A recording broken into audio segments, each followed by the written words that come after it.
بسم اللہ الرحمن الرحیم۔ ادب پہلا قرینہ ہے محبت کے قرینوں میں۔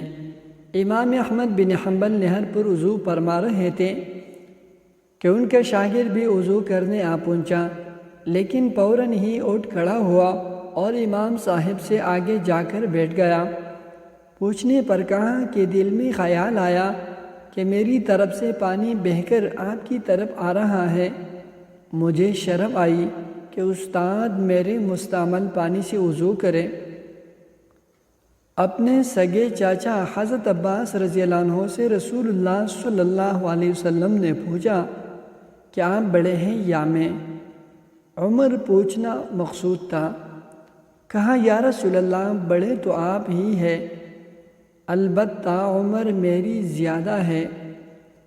مجدد الفی ثانی رات کو سوتے ہوئے یہ احتیاط بھی کرتے کہ پاؤں استاد کے گھر کی طرف نہ ہو، اور بیت الخلاء جاتے ہوئے یہ احتیاط کرتے کہ جس قلم سے لکھ رہا ہو اس کے کوئی سیاہی ہاتھ پر لگی نہ رہ جائے، جس میں بڑوں کی ادب کو خاص اہمیت حاصل تھی، کیونکہ رسول اللہ صلی اللہ علیہ وسلم کا ارشاد سب کو یاد تھا کہ جو بڑوں کا ادب نہیں کرتا اور چھوٹوں سے پیار نہیں کرتا وہ ہم میں سے نہیں۔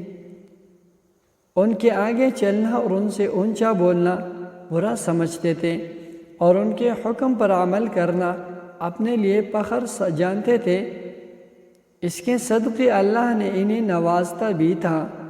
حضور صلی اللہ علیہ وسلم کے چچا کے بیٹے ابن عباس کسی صحابی سے کوئی حدیث حاصل کرنے جاتے تو جا کر اس کے دروازے پر بیٹھ رہتے تھے۔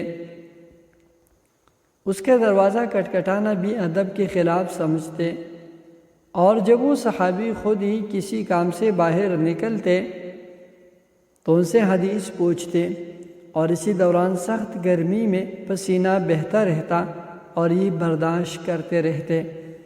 وہ صحابی شرمندہ ہوتے اور کہتے کہ آپ تو رسول اللہ صلی اللہ علیہ وسلم کے چچا کے بیٹے ہیں، آپ نے مجھے بلا لیا ہوتا تو یہ کہتے کہ میں شاگرد بن کے آیا ہوں، آپ کا یہ حق تھا کہ میں آپ کا ادب کروں اور اپنے کام کے لیے آپ کو تنگ نہ کروں۔ مسلمان تہذیبیوں میں یہ معاملہ صرف والدین اور استاد ہی تک محدود نہیں ہے، بلکہ باقی رشتوں کے معاملے میں بھی ایسے ہی احتیاط کی جاتی تھی۔ وہاں چھوٹا چھوٹا تھا اور بڑا بڑا۔ چھوٹا عمر بڑھنے کے ساتھ بڑا نہیں بن جاتا تھا،